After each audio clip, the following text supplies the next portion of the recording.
Hello, Coach McMillan. How you doing? Doing great, thank you. How are you? I'm doing good. Glad to hear it. We will begin with a question from Sarah. Hey, Nate. Just what were the biggest things you guys kind of got away from in the fourth quarter that allowed them to get back in it? Defense. We got away from playing defense.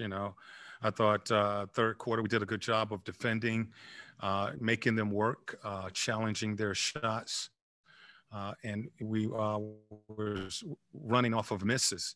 I thought we in the first half we pretty much was a little hesitant.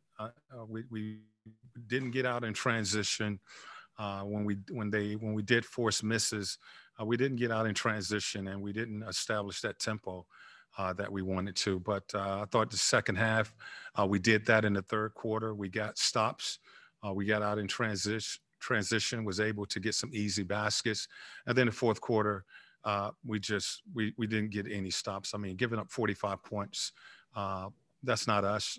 It can't be us. We want to have much stronger finishes than that. And, tonight we got lucky. How good was it to get DeAndre back, even if it's just for a few minutes? It was good to see him out there with the guys. And, he was in a pretty good rhythm. And, we basically didn't put any pressure, calling any sets for him. He was just playing off of the offense out there and, made a couple good reads defensively. Having that size and another body out there really helped us. So it was good to get him out there for a few minutes. On both ends of the floor, what did you like about John's performance tonight? I thought he was solid, both ends of the floor. On the offensive end of the floor, he did a good job of being patient, taking his time when he had matchups on the block and scoring down there for us. He had two big blocks for us. I think one in transition and, one was at another time. But he was a two-way player tonight and just solid, efficient throughout the night. Thank you. Brandon Harper. Hey, Coach. Good win tonight. I know, when it comes to a guy like Westbrook, it kind of takes a team defense to kind of defend him. But specifically, what did you think about Bogey and Kevin Huerter's defense against him specifically tonight? I thought we were a little soft on him early in the game, Brandon. I mean, I thought we were allowing Westbrook to just walk to his spot, raise up and score. And, we switched the matchup. We put Kevin on him to try to get a little bit more pressure on him and not allow him to just walk to his sweet spot. I thought Kevin did a really good job. Our bigs were too far back in that first half. So the second half, we ended up, I felt we made him work a little harder to get to his spot. Bigs were up. Weak side was more connected.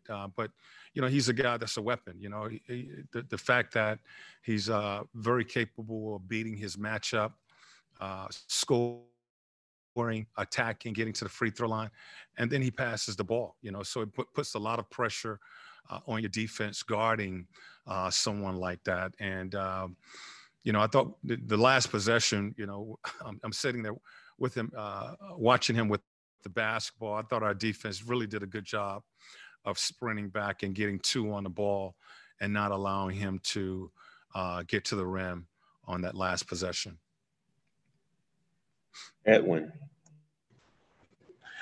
Coach, we saw an amazing record fall tonight. Just want to know your thoughts on the historical accomplishment by Mr. Westbrook.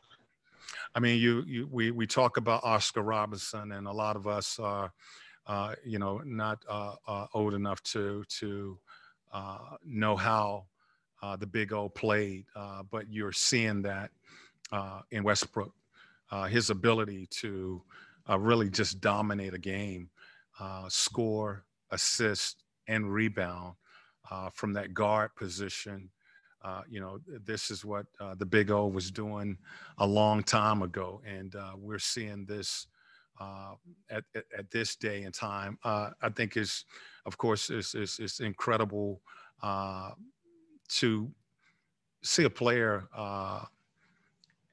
in this day dominate a game like that. And Westbrook is an unbelievable competitor.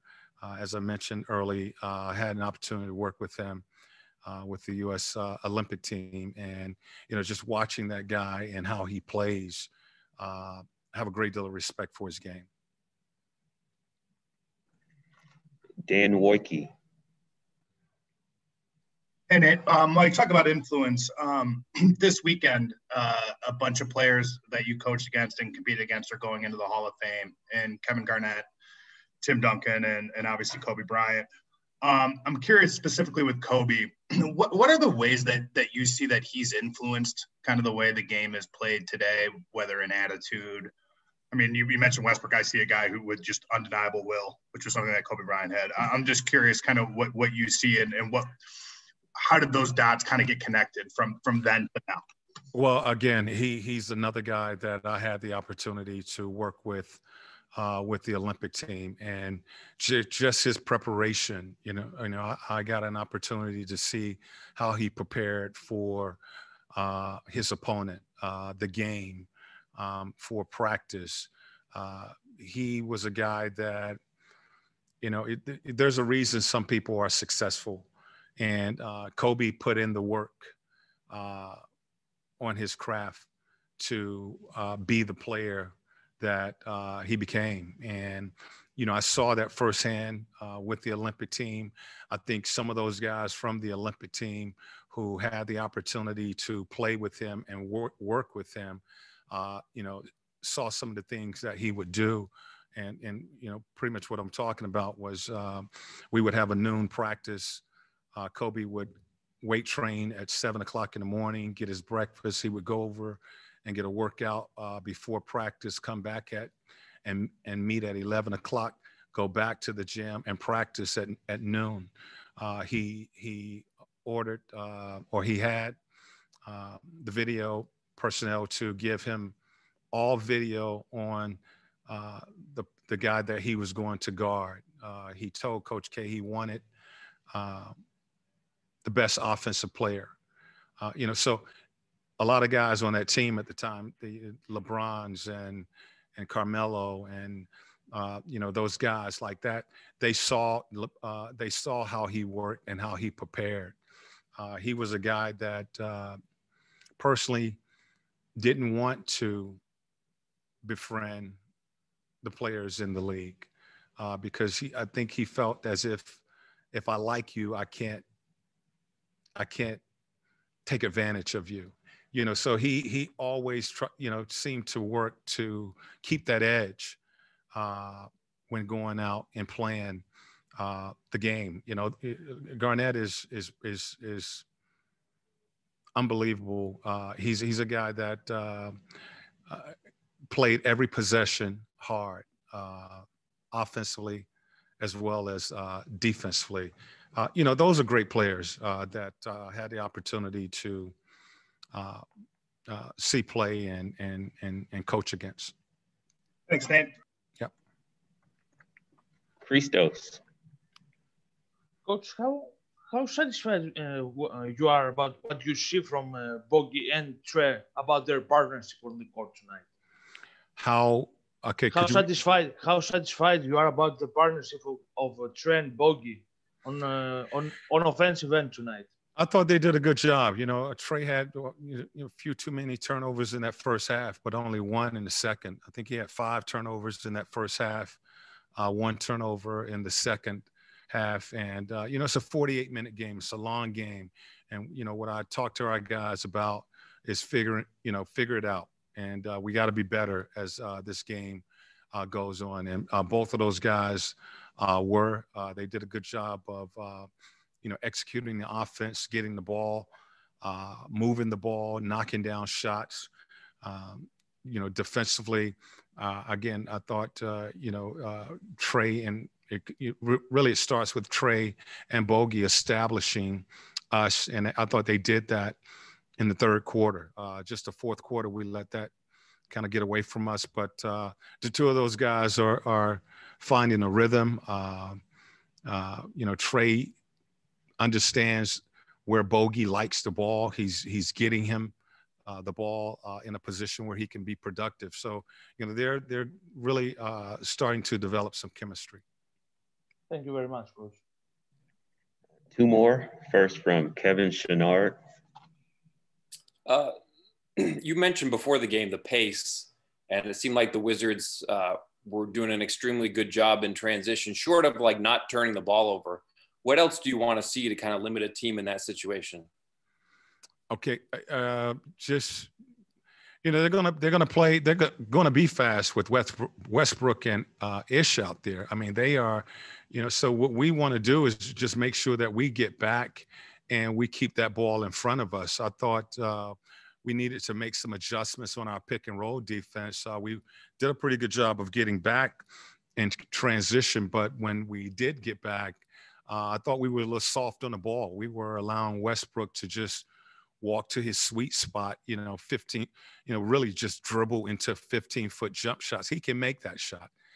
So we needed more pressure. Our pickup point was too low tonight. That pickup point needed to be higher, so the screen would be higher and we could keep him from getting into the paint. Tonight, we was just soft that first half, and he was basically just walking into 15-foot jump shots or walking into the paint and making plays. So I guess to answer your question, to be short, more pressure and drawing a line kind of in the sand where the pickup point needs to be. Final question from Milos. Okay, can you hear me? Yeah? Yes. Cool. Coach, greetings from Belgrade. Me and my colleagues are talking for a while about games from Bogdan Bogdanovic. So we're amazed how he transformed from an average shooting guard to an almost elite level shooting guard. So my question is, how were you able to transform his game in that drastic way? And what happened with him after his injury? So he became one of the most lethal shooters in the NBA, percentage-wise. I didn't do anything other than try to get him the ball. He's a great shooter. He works on it. That's something that he puts in work, and so he works on those shots that he is taking. What we've tried to do is just put him in position where he can be productive. He's a guy that can catch and shoot. So we're running more pin downs and setting more screens. We're asking our bigs to really headhunt for him. Go find Bogey and set screens for both he and Kevin. Those guys can shoot the ball if we get them open, and his ability to handle in pick and roll situations. We're also, putting him in that situation, some pick and roll, but, it's not so much me other than calling sets and putting in sets. He has put in all the work and he's doing all the work. Thanks much. Thank you, Coach. That was our final question. Thank you.